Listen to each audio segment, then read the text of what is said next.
పేట్ Bashirabad police స్టేషన్లో POCSO case నమోదు తర్వాత నుంచి బండి భగీరథ్ పరారులో ఉన్నారు.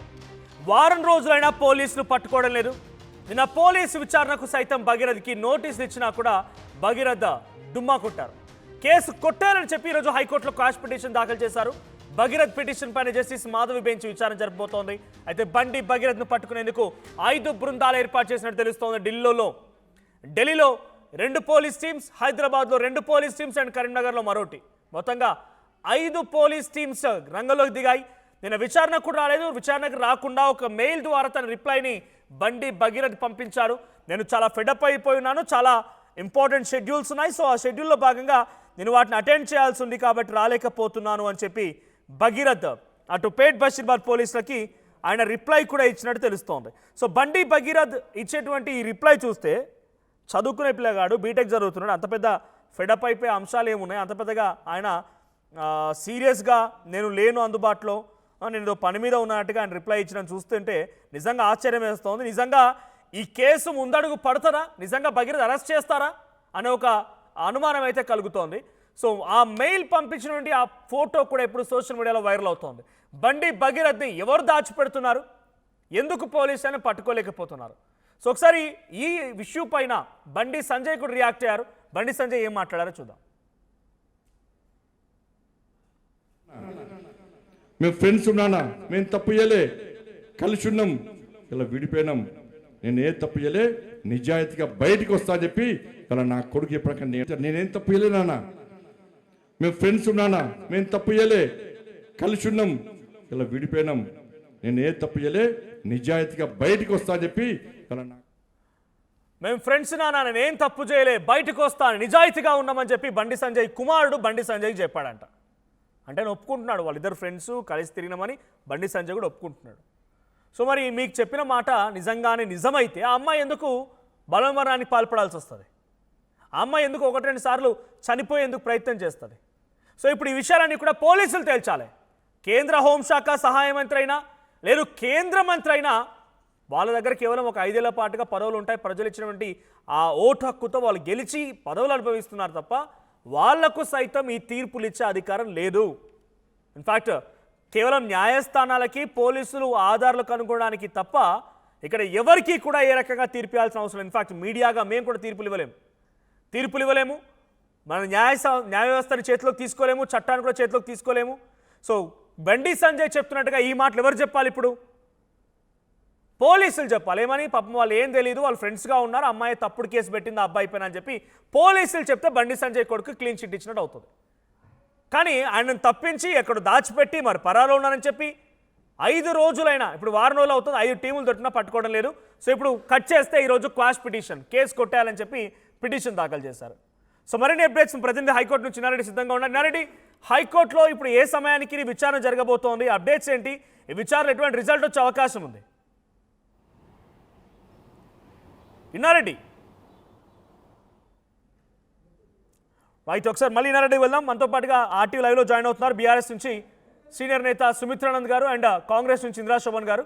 So first and foremost Congress version తీసుకుందాం. అధికార కాంగ్రెస్ పార్టీ పైన కూడా అనేక రకాల విమర్శలు వస్తూ ఉన్నాయి.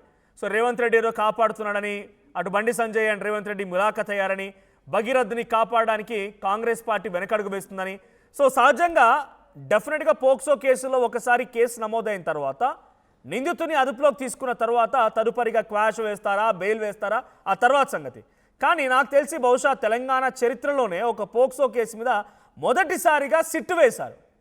సో ఇది కేంద్ర మంత్రి కొడుకు అని చెప్పి సిట్టు వేశారా? ఇంద్రశోభన్ గారు ఏం చెప్తారు? ఒక కేంద్ర మంత్రి కొడుకు కాబట్టే ఈ కేసులో ఇన్వాల్వ్ అయింది, అందుకే సిట్టు వేశారా? ప్యానెల్లో ఉన్నటువంటి సోదరి మనకు, మీకు, అలాగే ఆర్టీ ప్రేక్షకులకు గుడ్ మార్నింగ్ తమి. సో ఇక్కడ జరిగినటువంటి పూర్వపరాలు పూర్తిగా మనము పరిశీలనలో కనుక తీసుకున్నట్లయితే వచ్చినటువంటి కథనాల నేపథ్యం అయి ఉండొచ్చు, సోషల్ మీడియాలో వస్తున్నటువంటి లీకేజ్లో పంపించినటువంటి విజువల్స్ అయి ఉండొచ్చు. వీటన్నింటి దృష్ట్యా కనుక గమనిస్తే ఇక్కడ నాకు అనిపించింది ఏంటంటే ఒకరి వైపే తప్పు ఉన్నట్టుగా అయితే అనిపించలేదు.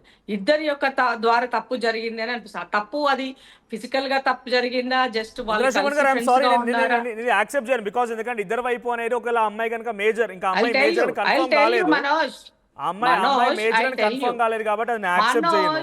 మనోజ్ డెఫినెట్లీ మీరు ఎందుకు తొందరపడుతున్నారు నేను చెప్తాను కదా మీకు. ఇప్పుడు ఇక్కడ దీంట్లో అక్టోబర్ అమ్మాయి ఇచ్చినటువంటి కంప్లైంట్ లో ఏముంది, అక్టోబర్ మంత్ లో ఇలా నా పైన ఫిజికల్ గా తను ఇలా చేసే ప్రయత్నం చేశారు అని రాసింది.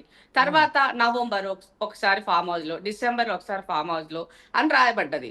సో ఇప్పుడు నిజంగానే అయితే నాకు నీతో కలిసి జర్నీ చేయాలని నాకు ఇష్టం లేకపోతే నెక్స్ట్ టైం థర్డ్ టైం నేను మళ్ళీ జర్నీ చేస్తానా? చెయ్యాలి కదా. సో నువ్వు వెళ్ళింది నీ ఇంటికి వచ్చి నీ పైన హరాస్ చేసినట్టుగా ఏం రాయలే మీరు. అందులో ఏం రాశారు, ఫామ్ హౌస్ కి వెళ్ళినట్టుగా రాశారు. ఫిజికల్ గా ఒక ఫామ్ హౌస్ కి వెళ్ళడానికి అయితే తనకు తాను వెళ్ళగలుగుతుంది, లేదా తను వచ్చి అయ్యి ఉండొచ్చేమో. బట్ కానీ ఇక్కడ అమ్మాయి ఎక్కడా కూడా నన్ను కిడ్నాప్ చేసినట్టు కానీ లైక్ అట్లా ఎక్కడా అమ్మాయి మెన్షన్ చేయలే.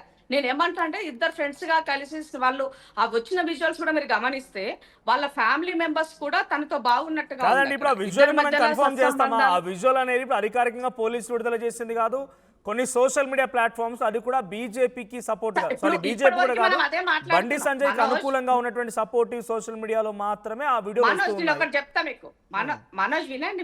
ఇప్పుడు మీరు ఒక రెస్పాన్సిబిలిటీ పొజిషన్ లో ఉన్నారు. మనం వన్ సైడ్ జడ్జ్ చేయడం కాదు. ఇప్పుడు వన్ సైడ్ కాదు, వన్ సైడ్ గా ఏం లేదు, అక్కడ జరుగుతుంది మనం తీసుకోలేము అని అంటున్నా అంతే.